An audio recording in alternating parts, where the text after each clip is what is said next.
guys, welcome or welcome back to the channel. On this video I'll be showing you a tutorial on how to make a basic wrap top, a very beginner friendly tutorial. Let's not forget to like, share and comment, and let's get right into the video.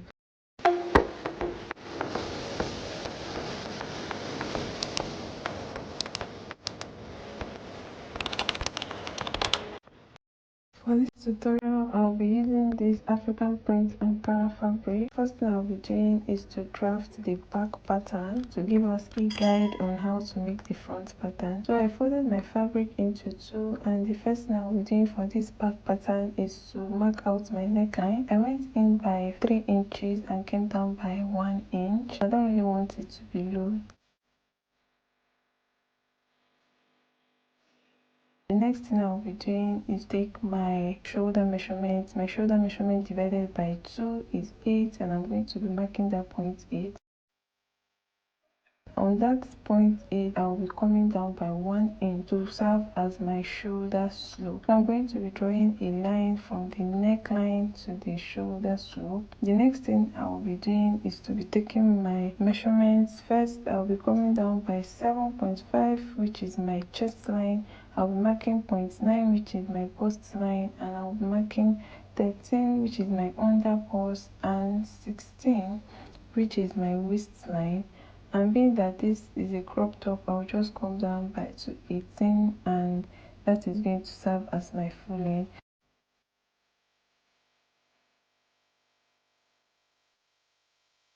Now, after drawing my lines across this point, the next thing I'll be doing is to place my shoulder measurements on my chest line, just so I get a straight line from the shoulder slope down to that chest line. Measure the distance between the shoulder slope and the chest line, and I'll be dividing it by 2. I'm going to be going in on that midpoint by 1/2 inch. I'll be using my curve ruler to draw the armhole. So for the armhole, I'll be joining from the chest line to the midpoint and then to the shoulder slope, and there you have our armhole.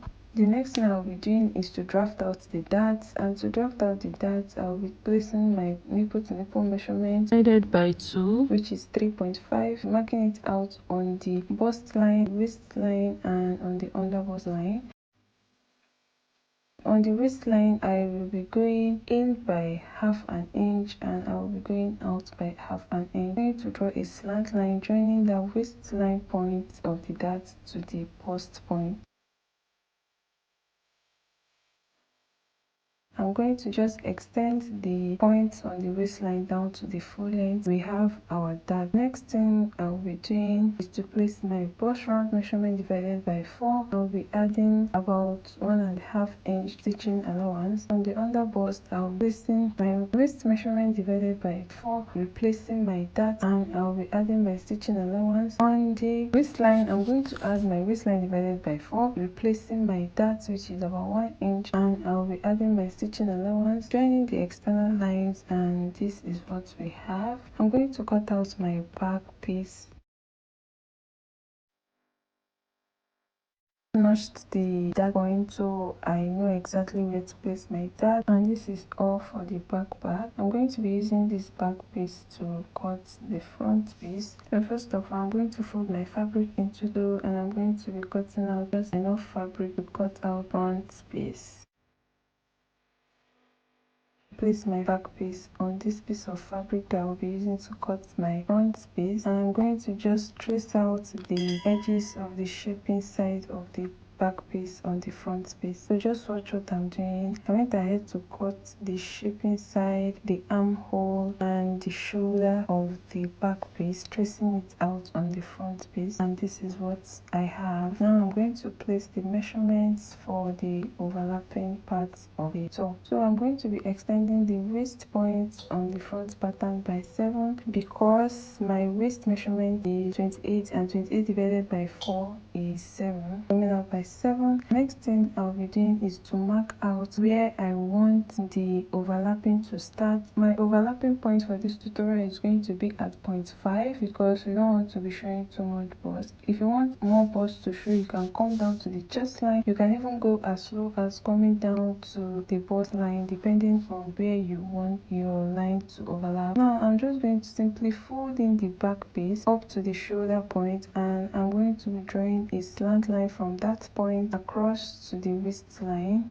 And that is all for the overlapping parts of the top. So now I'm just going to cut the part that I have up to the waistline and then the slant line, which is the overlapping part, all the way up to the shoulder. After cutting it out, this is what we have. The next thing I'll be doing is to draft and cut my sleeve. In case you don't understand what I'm doing here, I have a tutorial on how to draft a basic sleeve on the channel. You can go check it out. So to cut the sleeves, I'm going to be folding my fabric into 4 so that I can cut the 2 sleeves together to mark my full length. The full length of this is 24. I left allowance for the folding allowance to mark my starting point and my bicep measurement. For this particular sleeve, we will not be using our elbow measurements for anything. So I'm going to draw a line across my bicep measurements and my starting point. Place my bicep measurement on the biceps line, 8.5. I'm going to make a slant line from that bicep round measurement to the starting point of this armhole, measuring that, and I have about 10 inches. Half of 10 inches is 5, so I'm going to be marking at that point 5. Towards the underarm area, I'll be dividing 5 by 2, which is 2.5. On the midpoint of the slant, I'll go up by 1 inch. Towards the armhole, I'll go down by half an inch. I'll be making a curve to create suitable armhole, and this is what I have.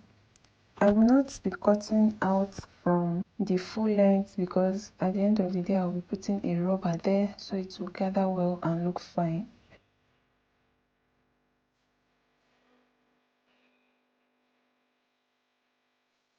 I'm going to go ahead and start sewing. I went ahead to cut out lining fabric for all the pieces that I cut with the Ankara fabric. To sew it, the first thing I'll be doing is to turn my back piece with the back lining. Place it front sides facing each other, and I'm going to be sewing across the neckline, the shaping side, and the down part. I'll be leaving my armhole and the shoulder area on. I wouldn't be stitching on them because this particular top has a sleeve. I'm also going to be taking out my dart, turned it over, and this is what I have. I went ahead to trace out my dart and our back piece is ready.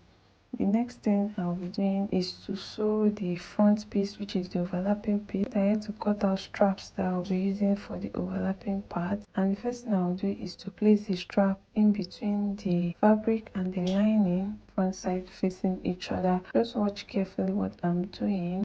And whatever I do for the right side of the overlapping part, I'm going to be doing the same thing for the left part of the front piece. I'm going to just sew across the neckline like so, and also sew across the shaping part, and then I'll also sew the down part of this top.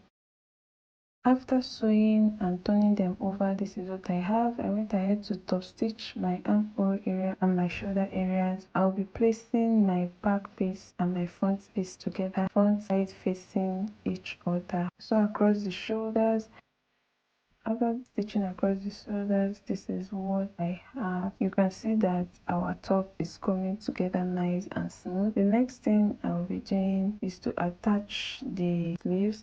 For the sleeves, I will be notching the midpoint, and I'm going to go ahead and make about half an inch fold on the sleeve. That's where I'll be passing the elastics from. After making that stitch about half an inch, I'm going to fit the elastics into that channel that I made, and I'll attach the sleeves to the top.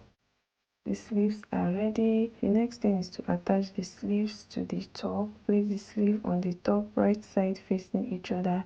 That midpoint that I notched, I'm going to make sure it is at the midpoint of the armhole area. I'm going to be shaping the top according to the measurement of my client after joining the sleeves, and this is what we have.